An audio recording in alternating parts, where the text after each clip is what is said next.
Metrópole Entrevista. A gente vai conversar agora com o Matias Alencastro, cientista político, doutor pela Universidade de Oxford, pesquisador do Centro Brasileiro de Análise e Planejamento. Matias, é um prazer falar com você. Eu li seu artigo na Folha de São Paulo sobre a questão do Afeganistão, e como você constrói, que na verdade desde 1989, a lei da retirada soviética sobre o domínio do Afeganistão, como isso, desde então, várias tentativas vêm fracassando para uma recuperação do povo afegão e do Afeganistão como Estado. Eu queria que você explicasse um pouquinho melhor essa sua tese que você defende, esse ponto no seu artigo. Oi, André, obrigado pelo convite.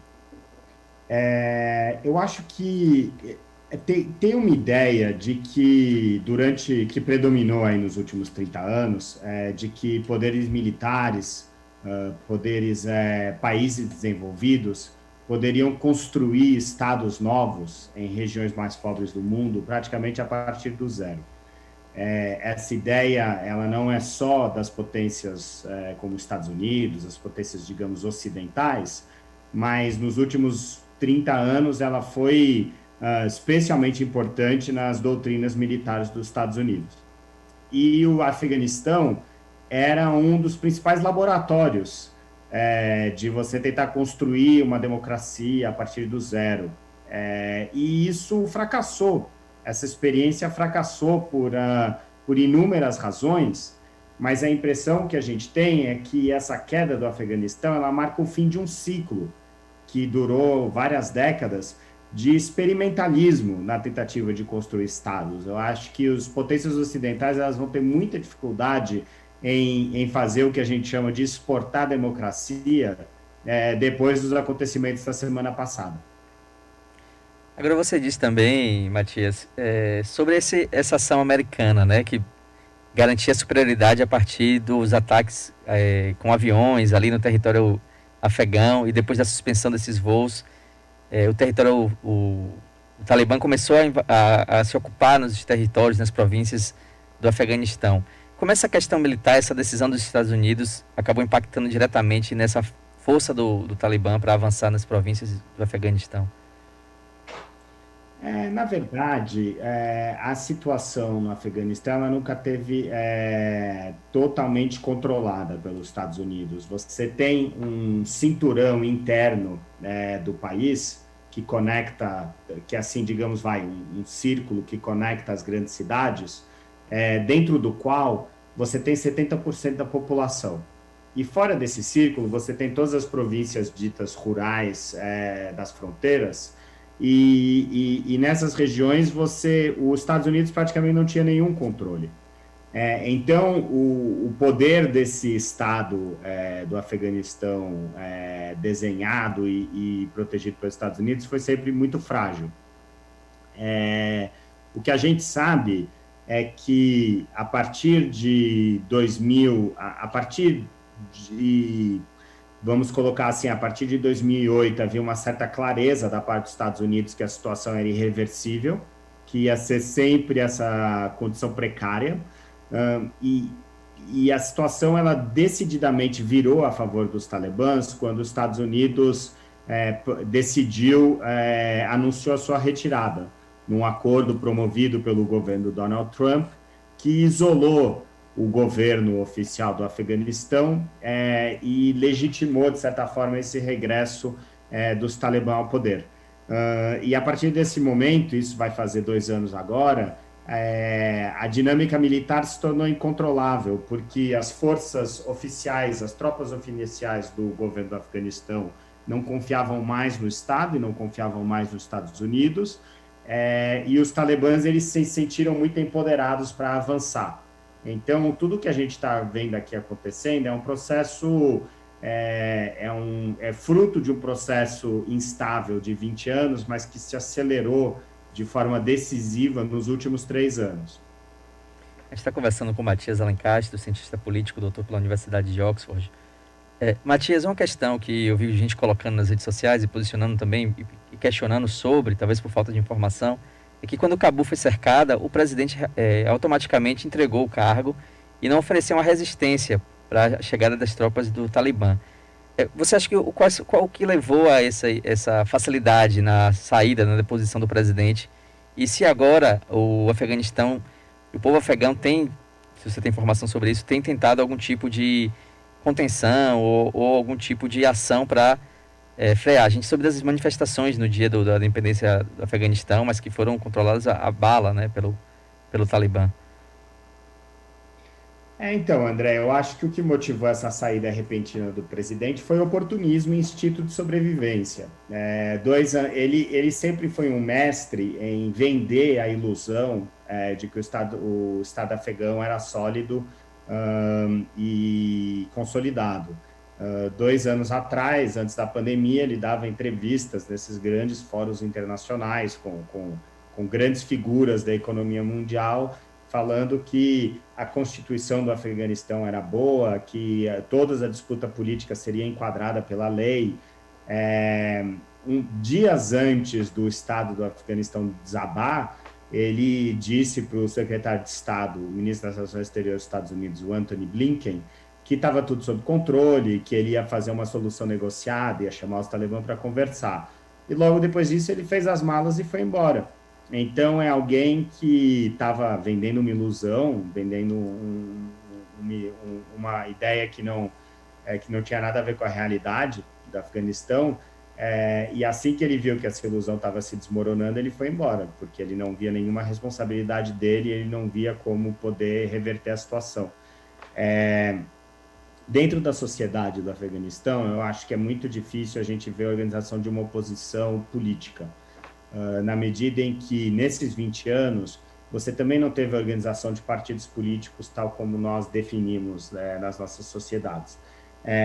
E você não viu a emergência de líderes, digamos, de terceira via, que se opusessem aos talibãs, mas também que fossem críticos do governo americano, ou líderes, e não apenas líderes, mas pessoas que tenham a capacidade de agregar muito dentro da população. Então, houve aí uma tentativa de regresso da luta armada com o filho do comandante Massoud, que era uma liderança na resistência contra os talibãs, que foi assassinado 2 dias antes do 11 de setembro de 2001. O filho dele voltou para o Vale do Panjshir, que é o bastião histórico da resistência contra os talibãs, e tentou negociar alguma organização de uma frente contra os talibãs, mas isso aí ainda é muito incipiente. Eu acho que a bola da vez é dos talibãs e eles é que vão dar o tom aí dos acontecimentos nos próximos meses. Agora, Matias, internamente nos Estados Unidos, os republicanos eles estão tentando reportar esse avanço do Talibã a uma derrota de Joe Biden. Inclusive, o próprio George Bush, né, que patrocinou o início da guerra em 2001, ele disse que era de partir o coração essa entrada dos talibãs, como se fossem aos democratas essa responsabilidade. Como é que você acha que esse episódio vai ser construído dentro da política americana? Se vão tentar reportar aos democratas essa derrota? E se você enxerga o processo exatamente dessa forma, ou vê como uma continuidade? É curioso a gente ver uma pessoa como George Bush falando, porque ele é um criminoso de guerra que deveria estar sendo julgado, deveria ter sido julgado há muito tempo no Tribunal Penal Internacional, ou, no mínimo, ele deveria ter sido considerado uma pessoa não grata nos debates internacionais, porque ele é o principal responsável pela ruptura de confiança entre a comunidade internacional e os Estados Unidos. E se hoje em dia a gente tem um mundo muito mais desorganizado, um mundo onde a gente vê uma ausência cada vez maior dos Estados Unidos, a responsabilidade da pessoa que comandou as 2 invasões mais decisivas deste século, foram a do Afeganistão e a do Iraque.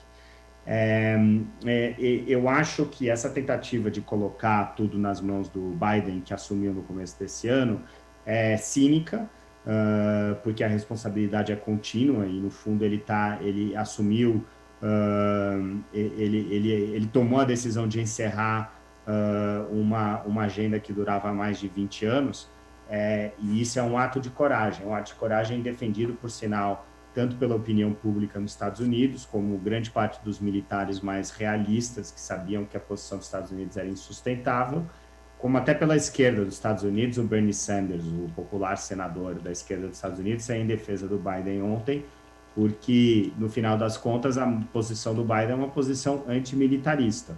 Ela pode ser criticada de muitas coisas, mas é a decisão de retirar uma força ocupante. E isso é uma decisão importante. O ataque dos republicanos ou da oposição ou daqueles que acham que que os Estados Unidos deveriam ter mantido uma presença militar pelo motivo, por sinal, muito nobre, que é a defesa das mulheres, que é a defesa do povo afegão contra esse regime medieval, que é o regime dos talibãs, é uma defesa, é um argumento muito nobre, mas eu acho que os últimos 20 anos mostraram que isso não era possível, que a situação era muito precária. A ideia que os Estados Unidos ia conseguir segurar o Estado afegão por mais 20 anos ou mais 200 anos também me parece uma ilusão. Eles estavam perdendo terreno há muito tempo, a situação dos Estados Unidos estava fraca, muitos afegãos estavam morrendo nessa situação, uma grande parte do território já era controlada pelos talibãs, e acho que havia um sentido geral de inevitabilidade dessa queda. Essa queda é dolorosa, essa queda é traumática, essa queda vai deixar marcas, com certeza, mas achar que a história poderia ter sido escrita de outra forma, essa história da última semana, depois de tudo que aconteceu nos últimos 20 anos, também é uma ilusão. A gente está conversando com o Matias Alencastro, cientista político, doutor pela Universidade de Oxford, pesquisador do Centro Brasileiro de Análise e Planejamento. Matias, logo quando o Talibã assumiu o poder, os talibãs assumiram, eles declararam que teriam uma ação mais moderada em relação ao último período, né, de 96 a 2001. Mas já há um posicionamento que o nome do país passa a ser Emirado Islâmico do Afeganistão, remetendo ao mesmo nome do período mais sangrento e mais teocrático do governo deles.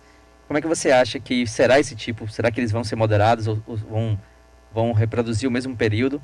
E eu queria saber também como você enxerga os outros países em relação às relações comerciais com o Afeganistão. Você acha que vai haver algum tipo de rompimento? Eles vão aceitar o Emirado Islâmico do Afeganistão? Como é que vão se dar essas relações comerciais? Olha, o primeiro grande desafio dos talibãs agora, hoje, é garantir o reconhecimento do Estado deles, porque eles podem se chamar de Emirados, do que for. Se eles não tiverem o reconhecimento internacional, eles vão estar numa situação muito grave, porque as reservas financeiras do Estado do Afeganistão estão, na sua quase totalidade, nos Estados Unidos. Ou seja, a partir do momento que eles assumem o Estado oficialmente, eles assumem o prédio, eles entram no gabinete do presidente, mas eles não têm acesso às contas bancárias. E isso vai dificultar muito a vida deles. Então, o reconhecimento para eles é essencial, porque o reconhecimento internacional é o primeiro passo para você garantir acesso ao sistema financeiro, a fazer acordos comerciais.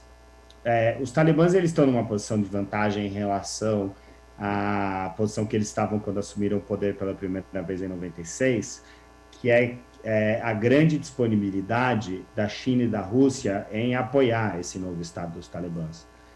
Os talibãs eles têm tido uma diplomacia mais pragmática, de engajamento com as lideranças internacionais e, mais importante ainda, a gente está num mundo, numa geopolítica, onde os Estados Unidos ele não decide mais sozinho quem é que vai entrar dentro do sistema econômico e quem vai ficar de fora, como era antigamente.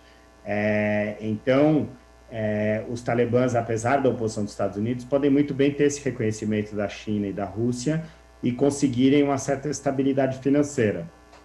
Mas eu acho também que a gente não pode extrapolar muito além disso, porque a ideia de que a China vai, por causa da Rota da Seda, vai estabelecer uma grande parceria econômica que vai trazer desenvolvimento e prosperidade ao Afeganistão também é uma ilusão. Eu acho que isso não vai acontecer de um dia para o outro. E a pressão dentro do Afeganistão vai ser muito grande, até porque uma parte da Cabul, que era uma cidade totalmente desértica 30 anos atrás, hoje é uma cidade com 5 milhões de pessoas que cresceram sob essa influência americana, que têm acesso à internet, que são urbanas, que assimilaram valores radicalmente diferentes dos Talibã. E essa população de Cabul ela vai reagir, porque é uma população também bastante globalizada. Então, a situação, o Afeganistão é um país menos isolado do que ele era 30 anos atrás, o regime talibã também é um regime menos isolado do que ele era 30 anos atrás, mas a competição vai ser alta. Eu não vejo saída fácil para a situação e acho que a gente vai ter sempre assim essa competição permanente entre forças externas e tensões domésticas muito grandes. Não vai ser fácil para ninguém. Matias, lhe agradeço bastante pela entrevista. A gente vai continuar acompanhando essa questão do Talibã, do Afeganistão, que é um ponto que mexe na geopolítica. E obrigado pela sua entrevista. A gente quer ter sempre você aqui para poder ajudar a gente nesse entendimento. Sempre um prazer falar com vocês, tá, André? Um abraço a todos. Valeu, Matias. Obrigado.